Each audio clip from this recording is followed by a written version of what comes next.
सबको नमस्ते। मेरा नाम है डॉक्टर दीपिका कौशल। मैं एक होम्योपैथिक डॉक्टर हूँ, एक क्लिनिकल न्यूट्रिशनिस्ट हूँ और एक योगा टीचर भी हूँ। आज हम बात करेंगे डायबिटीज़ के बारे में।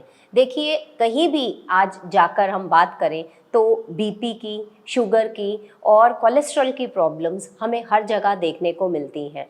कितने लोग ऐसे हैं जिनको पता भी नहीं कि वो डायबिटिक्स हैं, उनको प्री डायबिटिक्स बोलते हैं, लेकिन वो बहुत फ्रीली, बहुत मज़े से अपना सब खाना पीना एंजॉय करते हैं कि अभी तो हमें डायबिटीज़ हुई नहीं, हम लोग प्री डायबिटिक हैं। और अगर डेटा देखा जाए तो आप देखिए कि जैसे भी 80s में, अगर 1980s में देखें, उसके बाद डेटा में आप 1995 को देखिए और 2000 के बाद इसमें कितना ड्रास्टिक चेंज आया है डेटा में। तो अगर हम सब ये चीज़ें ध्यान से देखें तो हमारे लिए ये बहुत शॉकिंग होगा कि आजकल हर घर में एक इंसान हमें डायबिटिक पाया जा रहा है, चाहे वो हमारे ग्रैंड पेरेंट्स हों, चाहे हमारे बच्चे हों, और यहाँ तक भी कितने यंग लोग जो कि अराउंड 25 टू 35 के बीच में प्री डायबिटिक्स हैं आजकल। तो ये डायबिटीज़ के बारे में जब भी हम डिस्कस करते हैं, हमें थोड़ी थोड़ी देर बाद कुछ ना कुछ नई अपडेट्स मिलती रहती हैं, क्योंकि ये जो जितनी भी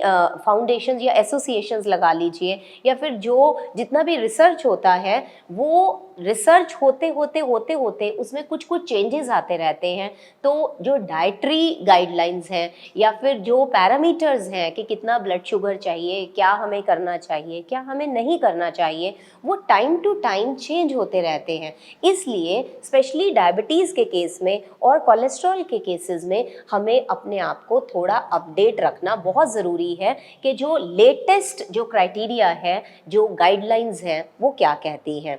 तो चलिए शुरू करेंगे। सबसे पहले ये जानेंगे कि डायबिटीज़ जो है, जो बीमारी इंसुलिन से रिलेटेड है, पैनक्रियास से रिलेटेड है, हमारी गट से रिलेटेड है, आखिर उसका मेन जो रूट कॉज है वो क्या है। देखिए, हम सब जानते हैं कि जब भी डायबिटीज़ होती है तो हमारे अंदर इंसुलिन की कमी हो जाती है और जो हमारे पैनक्रियास हैं वो रिलीज़ करते हैं इंसुलिन।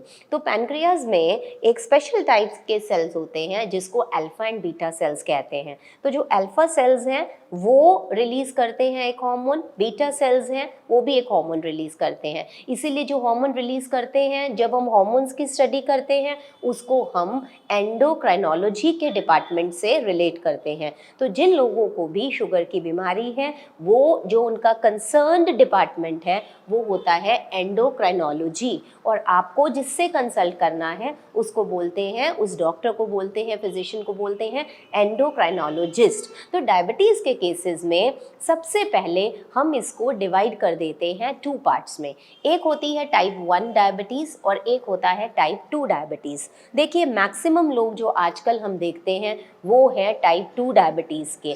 मैक्सिमम लोगों को जो एडल्ट्स में होता है, यूजुअली आप देखोगे 40-50 साल के बाद बहुत सारे लोग कंप्लेन करते हैं कि हमें जो ब्लड शुगर है हमारा बढ़ना शुरू हो गया, HbA1c ज़्यादा आ गया। तो वो सब लोगों को टाइप 2 डायबिटीज़ होता है। जो टाइप 1 डायबिटीज़ है वो बच्चों में पाया जाता है, लेकिन अभी तक ये एग्जैक्टली क्लियर नहीं है कि ये हेरिडिटी रिलेटेड है या किसी इन्फेक्शंस को लेकर होता है, लेकिन इसको जुवेनाइल डायबिटीज़ भी कहते हैं, जो बच्चों के केसेस में है, दैट इज़ टाइप 1। अभी जो आज हम डिस्कस करेंगे वो करेंगे टाइप 2, जो मोस्ट कॉमन है।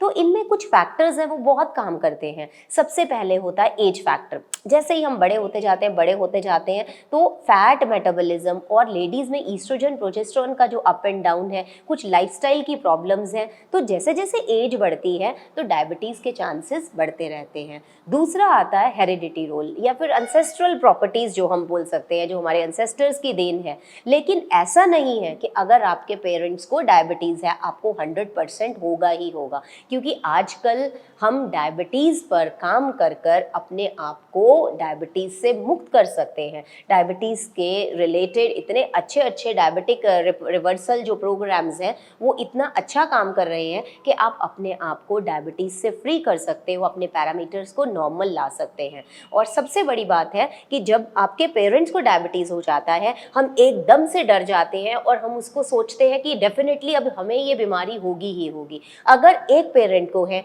तो आपको सिर्फ 30% चांसेस हैं डायबिटीज़ होने के, और अगर आपके दोनों पेरेंट्स को डायबिटीज़ है तो हार्डली 60 to 70% चांस है। लेकिन हम भूल जाते हैं बाकी का 30% हमारे हाथ में है।